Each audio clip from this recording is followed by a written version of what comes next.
Bonjour Mathieu, Bonjour. t'es délégué Sudrail, Ouais. et puis tu vas nous raconter ta situation, parce que là... D'accord, bon, aujourd'hui je suis là dans le cadre d'une répression syndicale qui est globale et qui est nationale. Personnellement, moi je suis en train de me faire virer de la SNCF. Donc ça date du 14 juin, il y a eu la manif pour la loi travail. Alors, on n'a parlé que de l'hôpital Necker, mais c'est une grande manifestation. Quand on est rentré, on est arrivé un peu tard sur le quai, et au lieu de pouvoir monter avec les autres manifestants, on est monté avec les usagers, on a été contraints par les contrôleurs de monter avec les usagers. Donc forcément avec les gilets Sudrail, après 3 semaines de grève, comme je dis tout à l'heure, on a eu vite fait de se faire prendre à partie par les clients. Au bout de 3 minutes, c'était déjà ouais, vous baissez d'un ton et compagnie. Ils sont allés chercher les contrôleurs qui étaient remontés comme des coucous suisses. Ils nous ont direct dit bah écoutez, vous nous suivez, on vous met à l'écart, de toute façon si vous faites le bordel, on arrête le train, on appelle la police. C'est monté, ça s'est envenimé, que des mots, pas de coups, pas de rien du tout, contrairement à ce qu'on essaie de sous-entendre par ailleurs, il n'y a rien eu du tout dans ce train, c'est bénin. Pour autant, on s'est fait mettre en garde à vue à l'arrivée à Strasbourg, il y a eu des flics, contrôle d'identité, arrestation garde à vue, on y est resté 19 heures en garde à vue.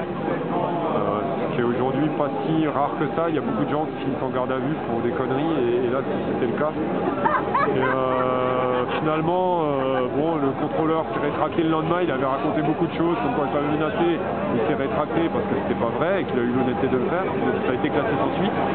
Mais mon entreprise aujourd'hui s'appuie sur ce truc-là pour nous virer. Elle a plusieurs jours plus tard contacté les clients, elle leur a demandé de faire un mail, d'écrire exactement ce qu'il avait dit, machin et tout ça.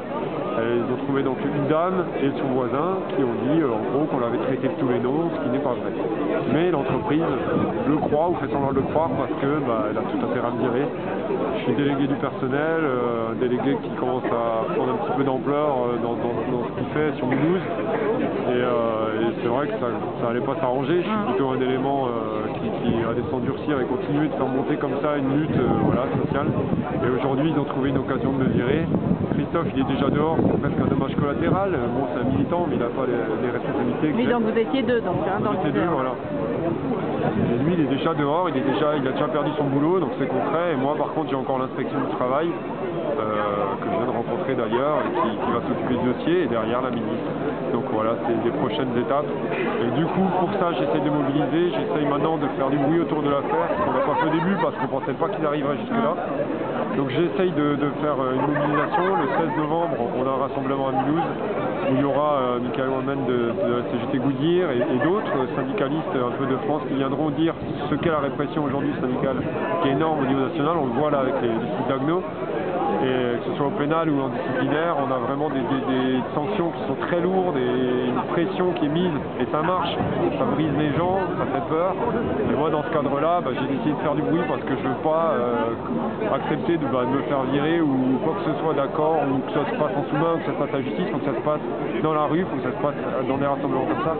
Il faut qu'on s'unisse tous pour pas ça. Merci, on y sera à Mulhouse.